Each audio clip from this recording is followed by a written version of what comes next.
In this, our third Part 1 Cytogenetics podcast, we're going to consider gene activity.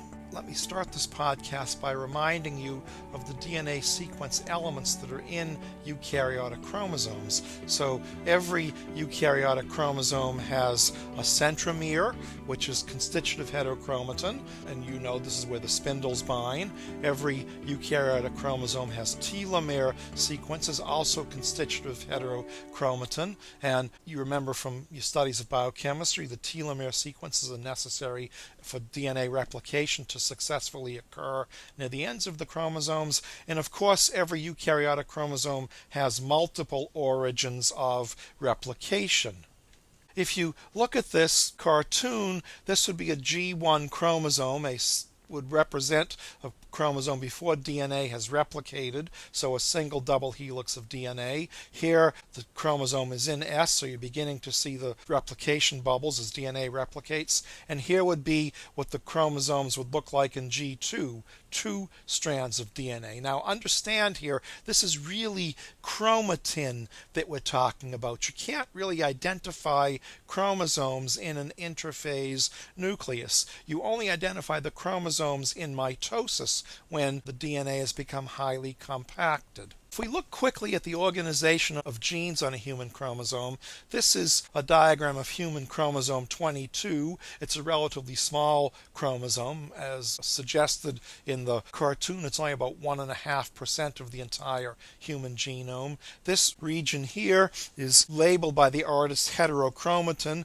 That's really probably not accurate to call it heterochromatin. I'm going to defer that right now and just tell you that the ribosomal genes happen to reside on human chromosome 22 in that area. We'll have more on that in later podcasts, but let's just consider this cartoon and say here is the chromosome. Here might be 10% of the chromosome. On this long arm, that might represent 40 genes. If you take a little piece of that, 1% of the chromosome might contain 4 genes. A little piece of that might be 1 gene. It might be, say, here 3,400 base pairs of DNA. You know from your studies of biochemistry that a gene has regulatory DNA sequences. There are, of course, intronic segments that are not coding, and the exons from the mRNA actually get spliced together to make the protein. The human genome, as we said, contains 3.2 times 10 to the 9th base pairs of DNA. This is on 22 autosomes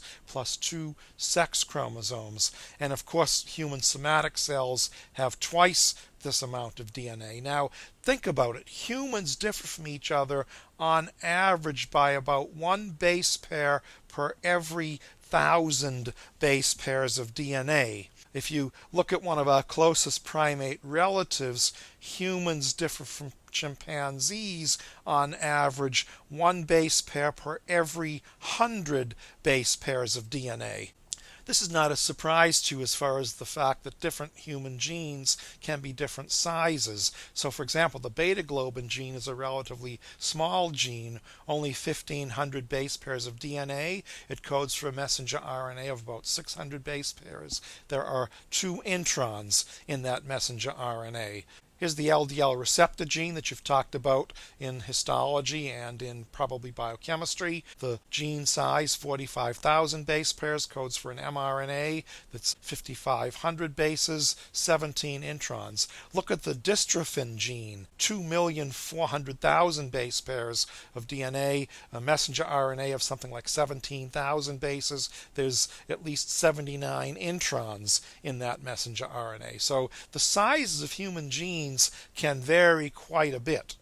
A point I'd like to remind you of this, you know this from your studies of biochemistry, eukaryotic cells segregate transcription from translation, and they do this temporally and spatially, and this allows many levels of control for gene expression. So the cartoon here would show a prokaryotic cell, the DNA, it's transcribed. As it's transcribed, it's translated.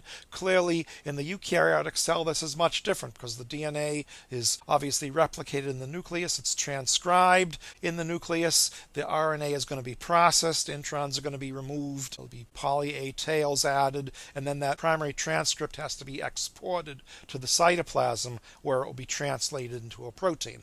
Let's consider the ribosomal genes, nucleolar organizer regions, and human chromosomes. Nucleolar organizer regions are those regions on chromosomes that contain the genes that code for 18S, 5.8S, and 28S ribosomal RNA. The nucleolar organizer chromosomes vary among eukaryotic organisms. In humans, there are 10 nucleolar organizer region chromosomes: 13, 14, 15, 21, and 22. And remember, there are pairs of these, so there's 2 chromosome 13s, 2 14s, etc. So there are 10 chromosomes bearing the nucleolar organizer regions. And this just shows diagrammatically what one of those chromosomes might look like. The nucleolar organizer regions are these little satellite regions on the short arms. And the nucleolar organizer regions contain genes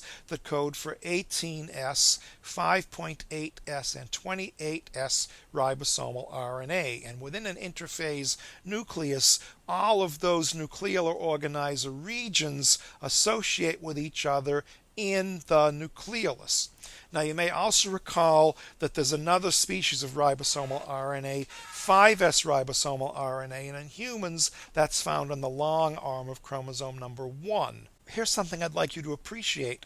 Nucleolar appearance in human cells can vary during the cell cycle, and this will reflect changes in number of nucleoli and morphology of nucleoli, and that can have clinical importance because a pathologist is going to learn what is normal in human cells at different stages in the cell cycle. So here's a series of 3 micrographs. They're human fibroblasts in culture, and they're at various stages in the cell cycle, showing nucleoli in various stages of nucleolar fusion. And here's what I'd like you to think about. When a cell is in G2, it's going to be actively synthesizing ribosomal RNA, and all of the nucleolar organizer regions of the chromosomes are going to coalesce into a single large nucleolus. But as the cell prepares for mitosis, you'll begin to see the chromosomes starting to condense, and so you'll very early see 10 nucleoli representing the 10 chromosomes that have the nucleolar organizer regions. As the chromosomes fully condense into metaphase, those nucleoli are going to disappear. But as soon as the cells have gone through anaphase and enter telophase, you're going to see a cell in G1 that has 10 little nucleoli. But as the cell progresses through G1, these nucleoli again begin to fuse. There are 3 known functions associated with nucleoli within human interphase cells: ribosomal DNA transcription and ribosomal subunit assembly, transcription and processing of other small RNAs like tRNAs, small nuclear RNAs, telomerase mRNAs, and then also, we've suggested this before, the inactive X is targeted to nucleoli,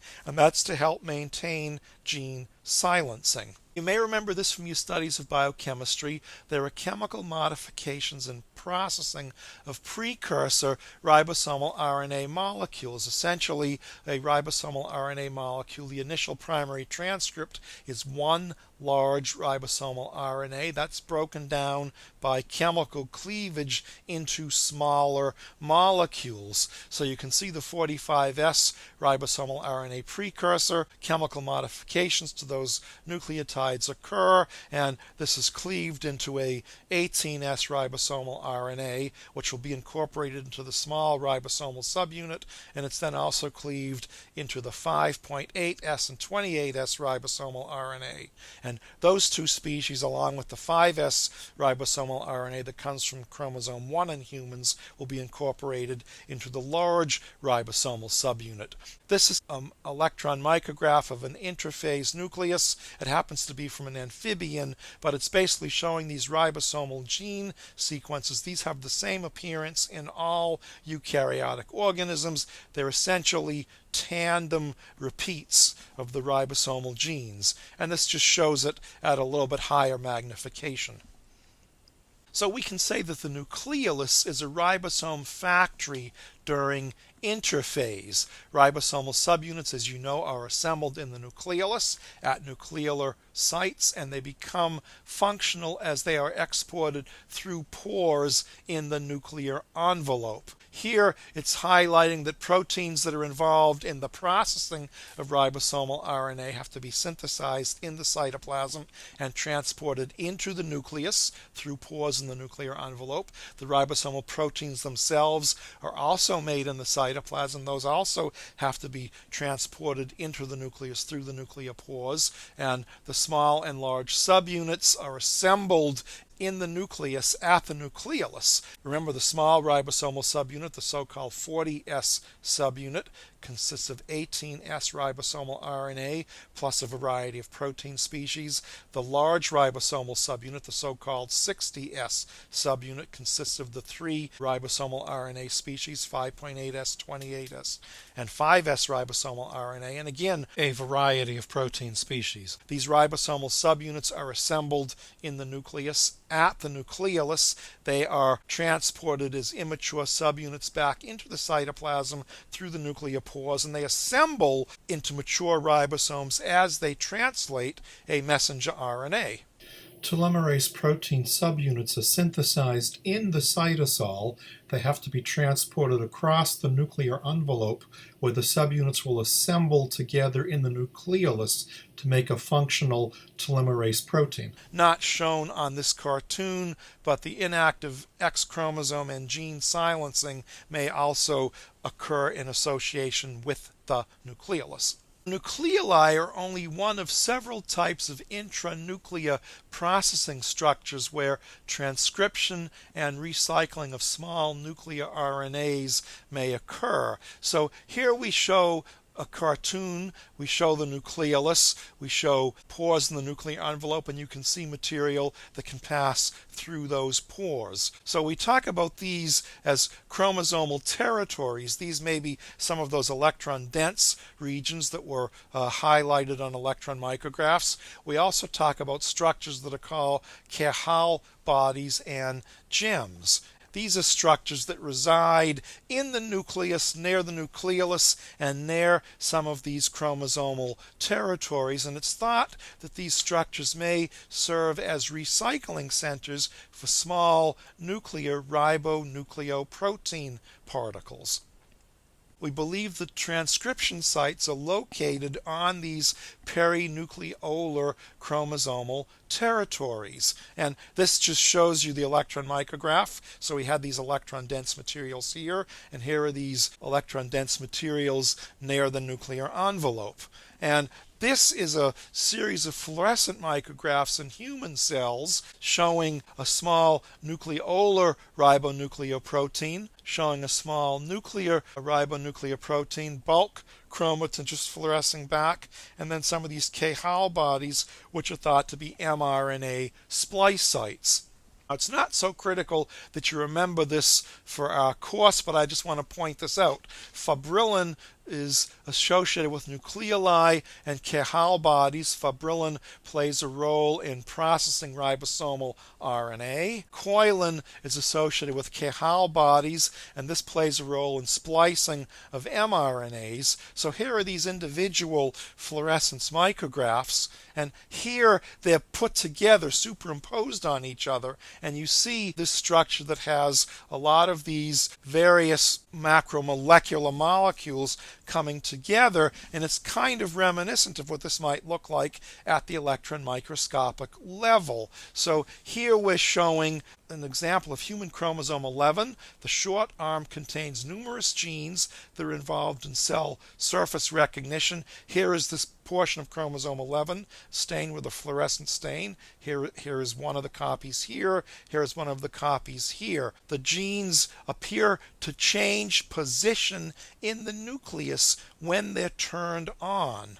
So the diagram on the bottom shows these marked region of the chromosome when the genes are turned off. Here it's showing that as the DNA is changing orientation, that region of the DNA is actually changing position in the nucleus when the genes become turned on. This again makes the point. You've got these regions that you see in the nucleus. They may be neighborhoods for gene silencing. They may be neighborhoods for gene expression. And so cell changes in response to various signals that turn genes on and off may be reflected by movements of chromatin to different regions of the nucleus. So for example, gene A and gene C may be highly active in this position, but inactive in these positions. Maybe gene B, which may be active here, is silenced here.